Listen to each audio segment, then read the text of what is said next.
Hello, hello, Texas Teacher here once again, bringing you a little review of Ghost Recon Wildlands. Now, let me first start by clearing up a mistake I made in my videos that I did, the 3 videos. If you haven't seen them yet, they're on my page. Tactically, can't even remember the name of the damn videos right now, but no matter. They're on my channel. It's the last 3 videos I posted after this one. Now, a mistake I made is I can't remember what country I kept saying, but the setting is in Bolivia, South America. I think I kept saying, oh, God, I cannot remember anything. Colombia, I think. That's my wife, by the way. Jess from HR is here while I am cutting this video. The basic theme is actually, I have to say, quite true to life in some ways.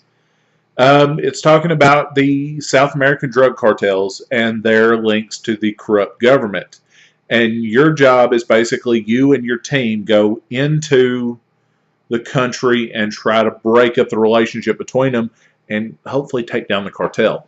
The cartel is known as the Santa Blanca cartel. And I have to say, from the missions I've done so far, the Santa Blanca cartel are not that hard to put down as far as in a gunfight.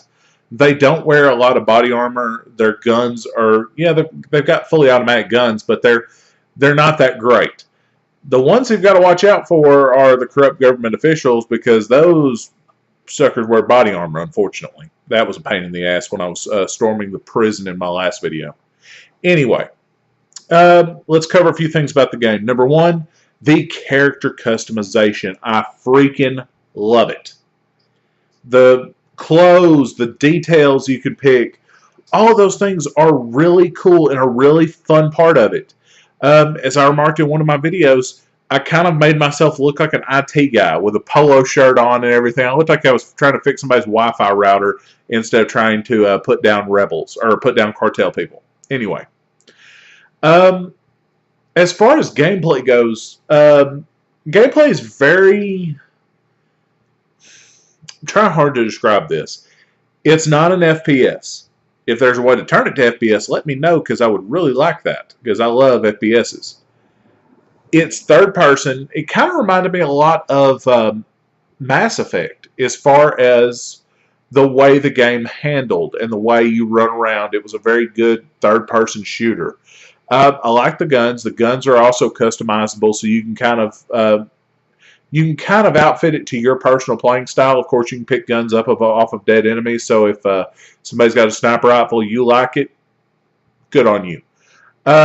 You've got drones and other gadgets to help you that do a fair job. The drones, of course, I didn't do any of the tutorials or anything, but the drones handle pretty well. They don't like getting very far away, which is one drawback to them. But I guess that's kind of a drawback that probably happens in real life. I don't know. I've never flown a drone. Vehicles. Let's talk about vehicles. Number 1, any prospective people wanting to post videos about them. I'm going to warn you, the radio comes on and they will hit you with a damn copyright strike faster than you can blink on that. I know, it happened to me. So, I didn't make a cent off of any of these. I won't make a cent off of any of the videos about Ghost Recon Wildlands except for this one, the review. Not encouraging you not to go watch the other ones. I really want you to, because I want you to see what you're dealing with. But vehicle mechanics.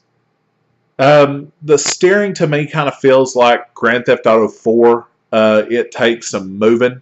However, it's also got where if you flip up on your roof, you can turn it using this controller much like Grand Theft Auto 5, where you got the magical flipping cars, I think I've said. I kind of like that feature, because I used to hate it. I would wreck out really quick in GTA 4, and then I should lose a damn car unless somebody can push me over. So, I kind of like that feature. Off-roading in these, insanely easy. I've done a Jeep, a minivan, or a mini bus, excuse me, one of those like VW microbuses, things like that. They climb very well, much better than they would in real world, unless they had just some serious aftermarket work done. So it's fun so far. There's little things to find along the way, people to talk to for more information, intel to pick up, all kinds of little collectibles. The map is massive. And there's one area I didn't get to explore in the beta, but they were saying it's kind of like hard mode. So there's going to be different features more so than where I explored. All around, I like the game. It's much different than the last time I played a Ghost Recon game, which was back on the PS4. Or, excuse me, not PS4, PS2. Idiot. I'm not having a great day memory-wise or talking-wise. But I need to get this out. The game is going to launch next Tuesday, March the 7th. So, I've seen a few things about different perks you can get if you pre-order or buy a season pass. I never buy a season pass. I don't regret it. There is nothing there's been no game that has ever been released where I've said, oh my God, I wish I had bought the season pass. My life is worthless. Never happens. Okay? I like the game. I think it's going to be a fun one. I wish the only thing that I would have liked different is I would have liked to know more about the story, because when I record I don't get gameplay audio or voices, so I have no clue about the story. So I'm going to be curious to play myself. And I'll pick it up eventually. I won't pick it up on launch day by any stretch of the imagination, but it looks like a fun game, and it looks like something I could get into. As far as multiplayer goes, I believe there's going to be a multiplayer system. I know for sure you can play with yourself and computer teammates for people like me who typically play by myself. But also, you can play with other people co-op. I've seen it done where two people were playing, which seems fun. I don't know if you can split screen it or if it has to be on another system, but I kind of hope maybe to get my brother involved in it, because I always kind of like that stuff better when you've got a human player to back you up. Plus, sometimes attacked by two vehicles, say like somebody attacking on the ground, somebody attacking from the air, that would be awesome. But it seems like this game's got a lot of potential. Ubisoft, I don't know what the deal is on them right now, but they have been killing themselves to come out with really good stuff this year, and kudos to them. I love it. So, like I said, Ghost Recon Wildlands comes out March the 7th. If you like third-person shooters, you like GTA-style driving, you'll love it. If you don't, well, Mass Effect comes out. Of course, that one's also a third-person shooter.